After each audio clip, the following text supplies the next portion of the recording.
ces deux mesures prises ces deux politiques mises en place par Gorbatchev pour relancer la vie économique, la vie politique, la vie culturelle même de l'URSS, se base surtout la perestroïka, se base surtout sur la diminution des dépenses militaires et aussi encore plus donner plus de liberté à l'initiative individuelle et permettre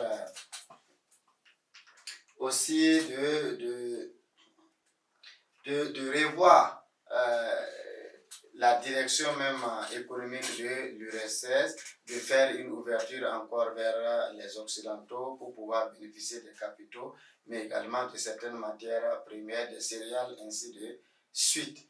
Et la transparence, c'est la deuxième mesure, connue sous le nom de glasnost, donc la transparence.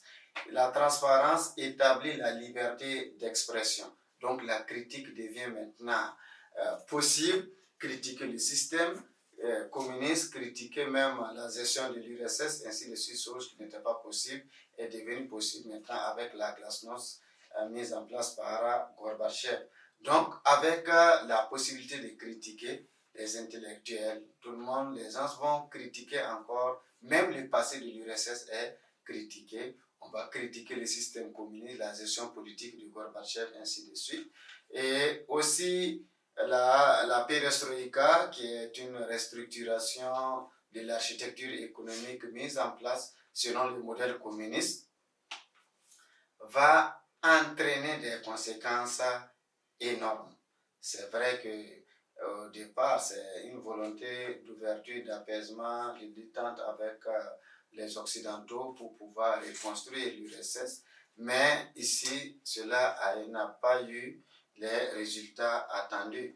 Et la perestroïka et la glasnost ont donné des résultats différents. Et ces résultats-là ont entraîné par la suite des tensions, des grèves, des manifestations, des oppositions, et tous ces facteurs-là, tous ces éléments vont remettre en cause même l'efficacité du système politique communiste, du système politique soviétique, et le communisme sera mis à mal avec les différentes critiques qui seront formulées, que ce soit les intellectuels, que ce soit également les autres opposants au système communiste, ainsi de suite.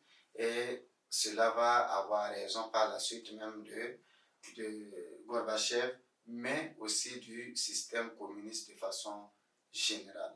Donc les mesures prises par Gorbatchev ont entraîné des tensions au niveau de la gestion de l'État, des tensions au niveau même de l'analyse de la situation du système politique soviétique, mais aussi favoriser les différentes contestations au-delà même de l'URSS dans les pays satellites.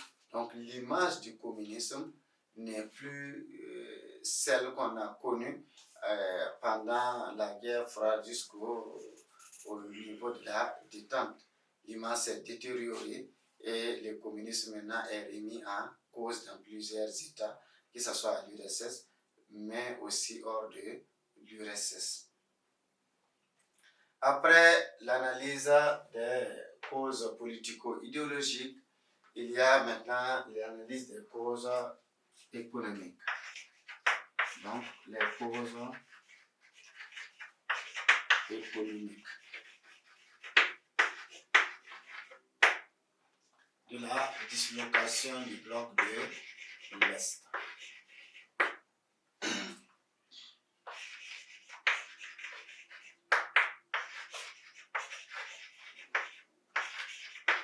Cause économique de la dislocation du bloc de l'Est. Ici, il faut reconnaître que sur le plan économique aussi, rien ne va. Rien ne va pour l'URSS, parce que la course aux armements qui leur a été imposée, ou qui lui a été imposée, a fini par désorganiser même la construction économique a fini par jouer sur l'économie de l'URSS. L'URSS a consenti d'énormes ressources financières pour pouvoir développer l'industrie d'armement, pour pouvoir être au même niveau que les États-Unis, sinon même les dépasser, pour pouvoir être une puissance qui soit capable de dissuader. Donc les énormes ressources financières qu'on a injectées au niveau de la course aux armements va affaiblir l'économie soviétique, et aussi d'autres secteurs seront oubliés au profit de l'armement. C'est surtout l'industrie et l'agriculture surtout. L'agriculture se retrouve abandonnée, une agriculture qui va connaître de faibles rendements, de faibles productions, qui va également ne pas pouvoir permettre de nourrir la population, les soviétiques. L'industrie également, surtout l'industrie de transformation, va prendre un coup. Et surtout, on aura une baisse de la production, que ce soit agricole, que ce soit industrielle. Et cela va jouer parce qu'il faut faire recours à l'importation pour pouvoir satisfaire les besoins du marché, et les produits deviennent chers. Tout devient cher, la pauvreté se généralise, la corruption également va profiter pour s'installer, et ainsi de suite. Finalement, sur le plan économique, l'URSS se trouve dans des difficultés énormes. Aussi, le budget ne permet plus de toujours soutenir comme elle a toujours fait pour les pays satellites, surtout les pays qui ont construit leur développement autour des politiques mises en place au sein même de l'Union soviétique, au nom du communisme surtout. Donc, sur le plan économique, d'énormes dépenses utilisées pour l'industrie d'armement qui va affaiblir l'économie soviétique, qui va faire qu'on a consacré plus de ressources au profit de cette industrie au détriment des secteurs productifs comme l'agriculture et l'industrie. Il y a également les énormes ressources qu'on a déployées pour soutenir les pays satellites. Tout cela va entraîner des difficultés sur le plan économique qui vont entraîner des tensions, des grèves, ainsi de suite. Et cela va avoir finalement raison même du système communiste, mais également de l'URSS et du bloc de l'Est de façon générale. Donc voici ce que nous pouvons dire concernant ces deux éléments-là, les causes politico-idéologiques, mais aussi les causes économiques de la dislocation du bloc de l'Est. Là, le prochain grand point à aborder, ce sont les manifestations.